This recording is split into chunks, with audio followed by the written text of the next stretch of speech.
Okay, we're going to look into the mysterious mythical land of Punt, quite often said to be the homeland of the Egyptians because they referred to it as the land of the gods in part of their stories about it. And this led one, of course, to believe that, of course, their gods must have come from there because it's the land of the gods. But is that truth in fact? Well, we're not sure. There's a lot of conjecture about it, and one thing for sure, one of my readers jumped in and said, see, land of Punt, that's where they come from, so it's black. Well, and he said it's in Sudan. Well, as soon as you look up any information about the land of Punt, it says that it's still under debate and no one ever found out where it was. There's ideas on where it could be, but if she took a 25-day journey, it wouldn't take that long if she got in her boat and went up the Red Sea to make it to the Horn of Africa where they're trying to say it was. And it'd be more of the Horn, right on the Cape Point there, the Horn that comes out of the Red Sea is where they're thinking at. Now, they also think it's on the other side, and it's actually in Yemen, in that area, and it could be somewhere as far away as Sumeria. Now, a lot of times they tout in this idea that it somehow is got to be in Africa because what's in there. There's hypothesis about it of an African location for the land of Punt based on extremely fragile grounds, though, because they don't take in the evidence all the way into context. It's often contradicted in text, and it only becomes an established fact in Egyptology because no one has taken into account the full range of the evidence of the subject.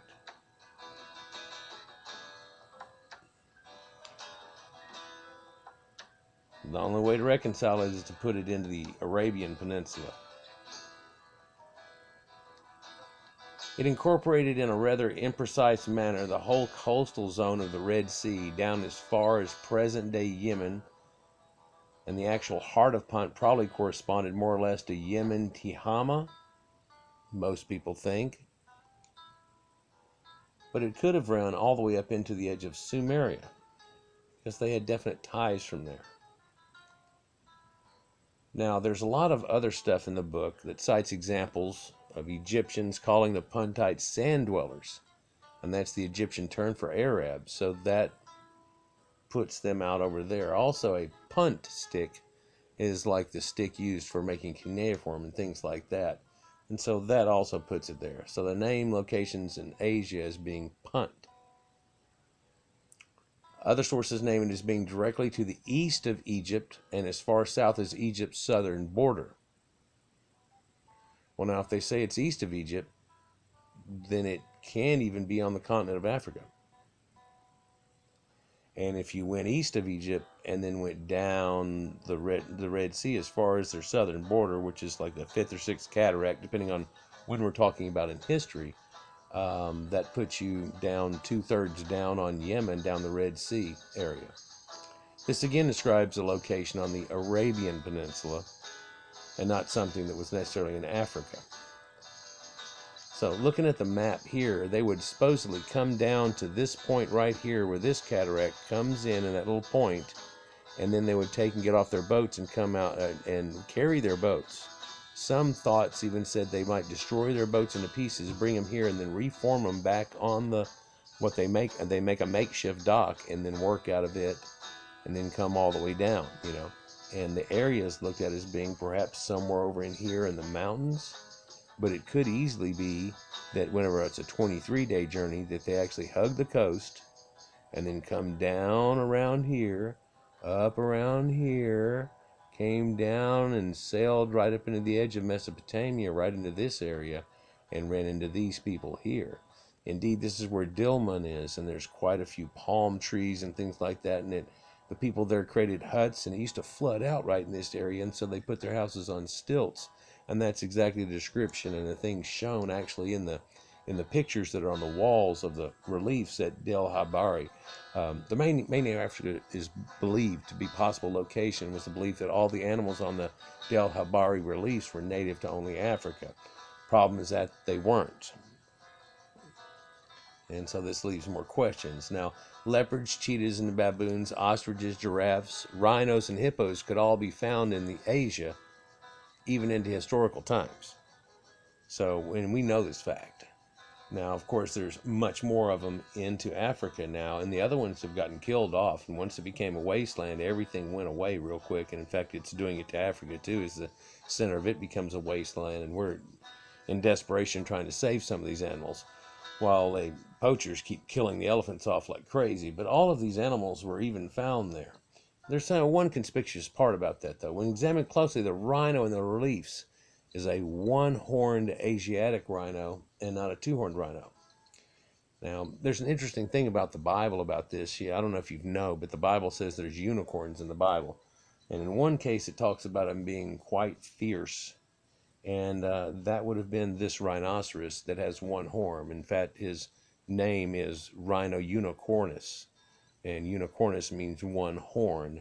And so this is where we get the unicorn idea, and there really aren't horses with horns on their head. That's a fanciful thing that was taken from the idea, and people didn't put two and two together for a long time. But that's an Asiatic rhino that's in the picture that's there.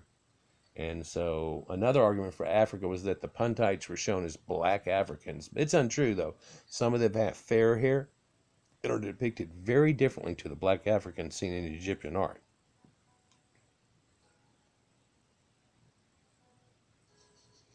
Another clue to the location of the myrrh of Punt, which was referred to several times as growing in myrrh terraces.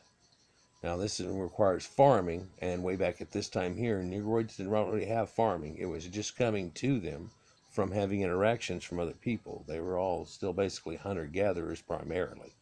And all of the cattle that comes to there comes from Sumeria. I read another thing, and I was going to use it as a refutal here as I went and did this, but I didn't want to do that afterwards, because all it was just, yakking at somebody rather than showing you the facts and the truth. But the other guy said that that was the first time that any flora and fauna had been brought to Egypt from anywhere else. And I'm like, it's a well-known fact that all the grain and the cattle came from there, and the goats had come from up in the Levant area. So, Botaurus comes from Asiatic area and up through there. The horses that came down with the Hyksos and so on came from there. This first time of flora and fauna isn't necessarily true when you find out how many billions of seeds that they got of the barley and wheat and things like that. But I guess everybody just wants to look over that concept too. They don't want to necessarily try to have a Sumerian connection. But in terraces, what's weird about that is that's how it's grown in Asia. That's how it was grown over here, is that they would put them on little terraces and water them and do things like that in terraced groundlands. But it's never really farmed like that in Africa, so that makes it odd to it. Another Egyptian traveler describes how he visited Punt and Byblos in Asia 11 times, and 3 Old Kingdom texts mention Byblos as being near Punt. And so if Byblos is near Punt, and we know Byblos is over in the Sumerian lands right off the Tigris and Euphrates rivers in Arabia, then if he's going on these visits, he's going there and it's near Punt. So it's got to be there, and that's again to the east. The cedars of Punt are also described by Hatshepsut. Hardly a tree common in tropical Africa at all, but pretty common in Asia and all through there. And the famous Lebanon cedar forest and the cedar forests that were all above Sumeria and through there. And in fact, that whole area that looks pretty much a desert wasteland now used to have huge forest growths growing through it in areas and stuff, and a lot more fertile land. In fact, the name of the fertile land that was around the Tigris and Euphrates was referred to as Eden. And that's where we get the name. And that's where it comes from in the Bible, where it talks about Eden, and it tells you it's from between the Tigris and Euphrates rivers. So this could be a homeland affected like that. So why are they just so insistent that Punt was in Africa, even though Egyptian texts outright say place and Punt were in Asia, and that Puntites were Arabs? Well, it's for an Afrocentric view, of course, but because no one in Egyptian text says that Punt was the ancestral home of the Egyptians, and they desperately want people to think that it was East Africa. So they want to try to have that Negroid connection, even though now they're already busted and they know that it was Caucasians all through Egypt and stuff. They might have had some black slaves, but they said they came from Punt, so they came from black people. Black people still have this weird belief that somehow white people are albino Negroids, which is not at all in effect. Now the out of Africa theory has been thrown out many, many years ago, and we know that Greco-Pithecus Freibergi and others in Central European areas in Upper Anatolia and in the Caucasus Mountain Range seems to show things back to 6 to 8 times the length, and so it's a migration into Africa, not out of Africa, and then back out and in. And the area at the top of the Nile seems to be a cul-de-sac, as opposed to a dead end, and they call it that way quite a few times.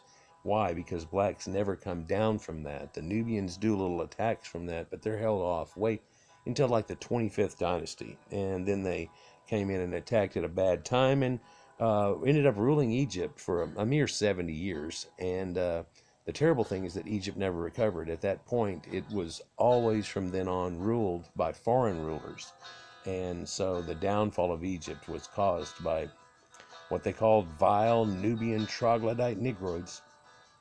So it's funny how they try to cherish this thing. So here's some Sumerian thoughts. About 8,000 years ago, a wave of farmers from the Near East arrived into the Nile Delta with Asian crops from Sumeria, livestock, and Asian-style ceramics, with the Near Eastern habit of burying the dead inside of the home, up under homes, like we've already found in a lot of the Canaanite burials in the area that'll go back to this time here, 6 to 8,000 BC. In fact, there's a few that date now, it looks like about 9,000 BC. So somewhere in that range, it all came about happening.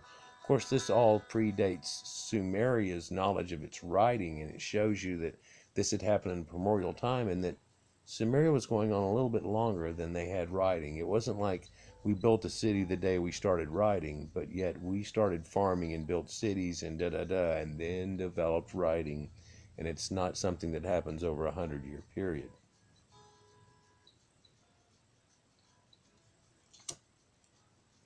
The DNA of Egyptian mummies so far is shown nearly all to be Eastern and Eurasian ancestry. In fact, King Tut, if you've looked at it, is a European ancestry, and he somehow matches up to British people, which they're going to have to do some more studying on too. But the people at the Toboggan Institute are positive about their findings, and they hook up with all the old guys that all had the other findings too. And by correlating all that data, they know where the haplogroups come from. And what the weird thing is they don't see a lot of change. What they were really expecting to do during that is to see the change of what they were before the Hyksos, and then through the Hyksos all the way to the Greeks, and then through the Greeks to the Romans, and then to see the changes in their genetics, and it would give them insight. And the odd thing is it didn't really change very much at all. And they explicitly say that there was very low Negroid admix, if any at all, mixed up into them early on, and that shows up much later. It's something that happens at the end of everything. It wasn't from the start in any way, shape, or form. A less amount. So there's North African remains go back to 12,000 years, like it says right there. This means that the ancient Egyptians originating from the East Africa is kind of biologically impossible. The grains, the cattle, everything that goes with it, which does not really help the case for the Punt in Africa, huh? It really doesn't. Interesting that Punt was in Africa means that you have to ignore that the Egyptians actually named places in Asia as being in or near Punt.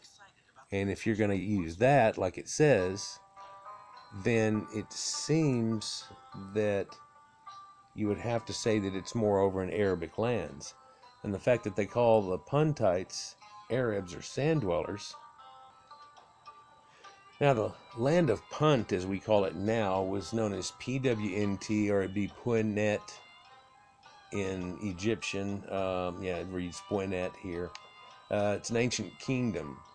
Trading partner of Egypt, was known for producing and exporting gold or aromatic resins, black wood, ebony, ivory, wild animals. The region is known from Egyptian records to trade. People thought it possibly corresponds to Opone, which is known by the later Greeks, while some biblical scholars have identified it with the biblical land of Put, which of course Put is actually Libya. And so if you're coming down the Nile, you wouldn't go out into the Red Sea. That's an impossibility. And on the signs here, let me show you this. In the pictures that they show on the wall, what they show on the wall here is it's a terrible picture, you can hardly see it, but this right here is what's known as a tang. It's a type of fish. They're real skinny and flat, and then on the side they're round, and they're an algae eating type of fish, and they're edible and stuff. They don't even got a lot of meat on them, but if you ever go to a luau, you're going to be eating that. And then this right here is a squid, right? And then here's another longer trouter type fish, but if you really get a close look at it, it's one of the trigger fish that come out of the Red Sea. It's known as an Arabian triggerfish. And then this right here is like a slipper lobster. So you know that they're going into the sea here. And in the picture, they show you the houses on stilts I was telling you about and the huts that are there for the floodlands and floodplains. And again, the trees right here that they show are the myrrh trees. And they have the little dome drawn over them like a smell or a scent, things like that. So yeah, it's kind of neat.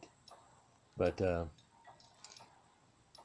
so yeah, Punt was referred to as Land of the Gods. And the exact location of Punt is still debated by historians. So the low IQ racist guy that seems to think everything revolves around Negroids and tells me that he knows where it all happened from, he don't know nothing.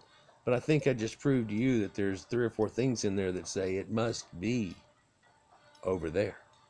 And indeed, it must be over there. So, they thought it is in the Horn of Africa, Somalia, Eritrea, maybe down in Djibouti, someplace like that. Well, Queen Ati, his wife, was shown, and she has an obese problem. At first, they kind of thought she must be one of the dwarfs, but because she's nobility drawn lodger. But no, she's actually got like a thyroid type problem and things where she is extremely overweight or obese. And back then also it was looked at as being that a woman that was heavy, of course, was extremely healthy. Now, in fact, whenever you were real skinny, you were called sick. And people, there's a few texts I've seen where they ask if somebody's sick because they're skinny, because they're not that heavy. Back then you were supposed to kind of try to keep a layer of fat on you, so if you did go through a famine, you might make it. The people that look sick were going to have a hard time making it.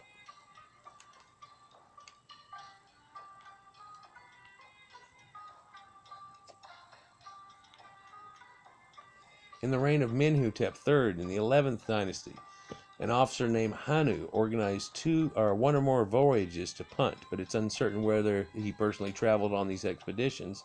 Trading missions in the 12th dynasty of Sinuret, Amenhat, the fourth, the second, and the fourth also successfully navigated their way to and from the mysterious land of Punt, and so they're having to navigate their way there. Now, people have said, well, the reason they go down the Red Sea is so they don't have to deal with the vile Negro-Nubian troglodytes. And during a large portion of this reign, they had them under their thumb, and they had even built new places in Meroe and put people over them there, so they could have just walked right through it.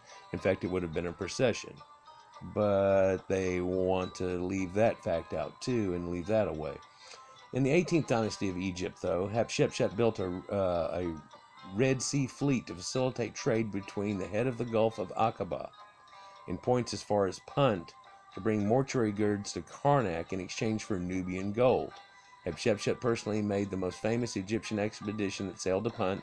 During the reign of Hatshepsut in the 15th century BC, ships regularly crossed the Red Sea in order to obtain bitumen, copper, carved amulets, naphtha, and other goods transported overland and down the Dead Sea to Elat, to the head of the Gulf, and Aqaba, where they were joined with frankincense and myrrh, coming north both by sea and overland along trade routes through the mountains running along the north and east coast of the Red Sea. East. So again, we're in the east where they describe it. Now all you got to do is come out of Egypt and kind of turn right and then go down, and you can go south of Egypt, and you're doing it there, south of where they were, because they were headed in Lower Egypt at the time, so surely it was south of themselves. But they say you go to the east and you go there, and it's not necessarily the other way, which they try to portray. Now, a report that 5 ship voyages survive on reliefs. And they show you that Hatshepsut's mortuary temple in Deir el-Bahri, right? This place. See if they'll show you a picture of it. Yeah. And this place, which has the cool little flat double temples in it, the one that was made different than everything else, right? It's a mortuary temple complex. On that, they show you throughout there, pretty much written in the walls in stone for all time, they give you a pictorial image of everything that goes there. Hatshepsut maintains the fiction that her envoy, Chancellor Nessie, who is mentioned as the head of the expedition, had traveled to Punt in order to extract tribute from the natives, who admit their allegiance to the Egyptian pharaoh. In reality, Nessa's expedition was a simple trading mission to a land, Punt, which was by this time well established as a trading post. But it's written on the walls as being more of a, hey, they subdued to us. But when you see it on the walls, it looks more like a, hey, we went and visited them on a trading mission, not had them come to us. It was a... Anyhow, the Puntites traded not only their own produce of incense, ebony, and shorthorn cattle, but also in goods from African states, including gold, ivory, and animal skins. According to the temple reliefs, the land of Punt was ruled by King Baharu and Queen Ati. This well-illustrated expedition of Hatshepsut occurred in year 9 of the female pharaoh's reign, with the blessings of the god Amun. Now, it said by Amen, the Lord of the thrones of the 2 lands, come, come in peace, my daughter, the graceful who art in my heart, King Matkari, Hatshepsut. I will give thee Punt, the whole of it. I will lead your soldiers by land and by water on mysterious shores which join the harbors of incense. They will take incense as much as they like. They will load their ships in the satisfaction of their hearts with the trees of green, i.e. fresh incense, and then all the good things of the land. While the Egyptians were not particularly well versed in the hazards of sea travel and the long voyages to Punt, supposedly, people, I've showed you where there's reed boats that have made it to South America, but must have seen something akin to a journey on the moon for present-day explorers. So to them, they were going far, far away. Indeed, they were going, to the ends of the land, as far as people knew what the known world was, but surely you could keep going for a while and you run into India, keep going for a while, you run into Asia, but people weren't really aware at this time. In fact, Herodotus' maps show you that they didn't even know sub-Saharan South Africa or West Africa existed. They pretty much cut it off at the Sahara, and it's just this kind of blob to cut off thing. So they're not even aware, and that's in Herodotus' time, which is 1,000 years after this. So they still don't know about sub-Saharan Africa and things. It just goes out into, desert, and they call it Ethiopia, basically this way. And Ethiopia is not just the little land that we know of. Ethiopia is also described as being the people all the way over in India. The people that are over in the Arab area are also referred to as Ethiopians, and the people that are down the Mediterranean on the other side of the Libyans are considered to be Ethiopians too, in a few texts. So it's not Ethiopia, the little country that people have named it now.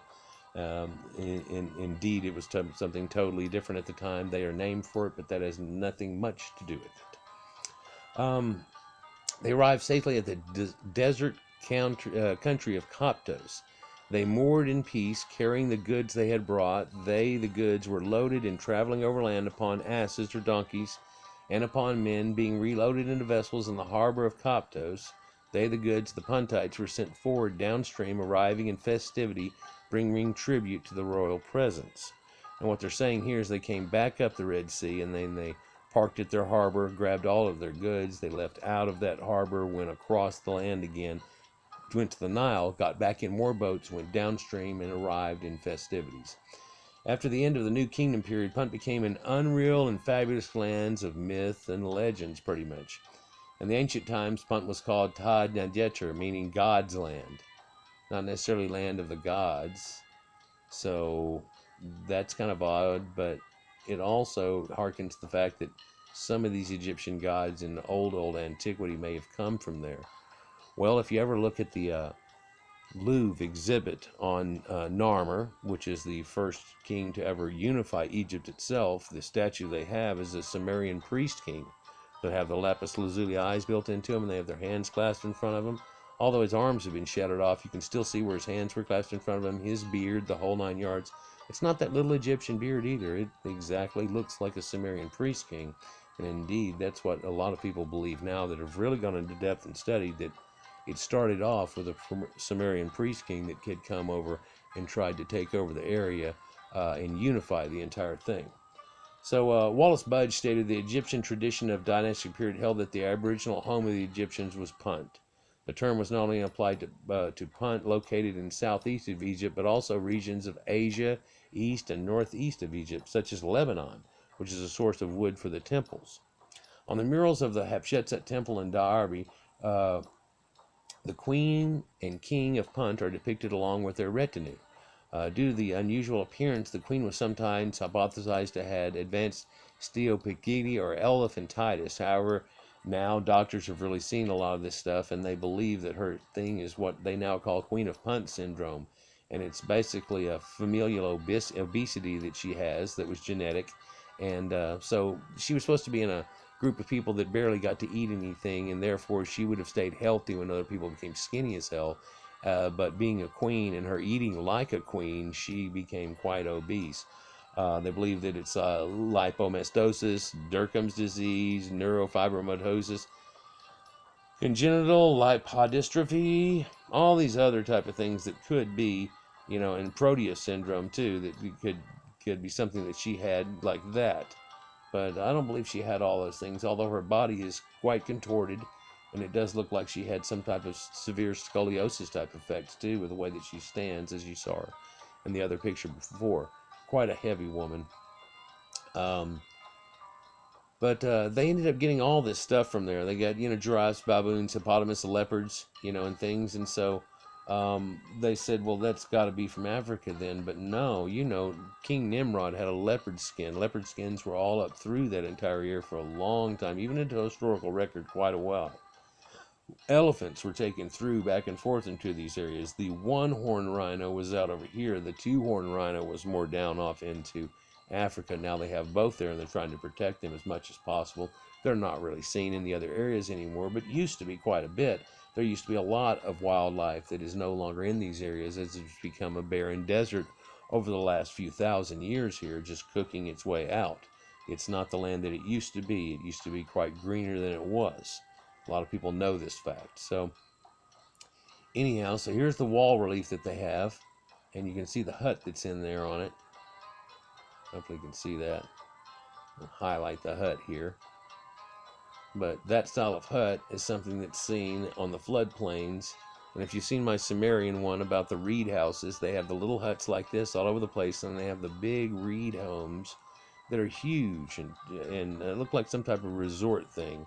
You connect a couple of those together, and you could easily end up with a palisade type of thing.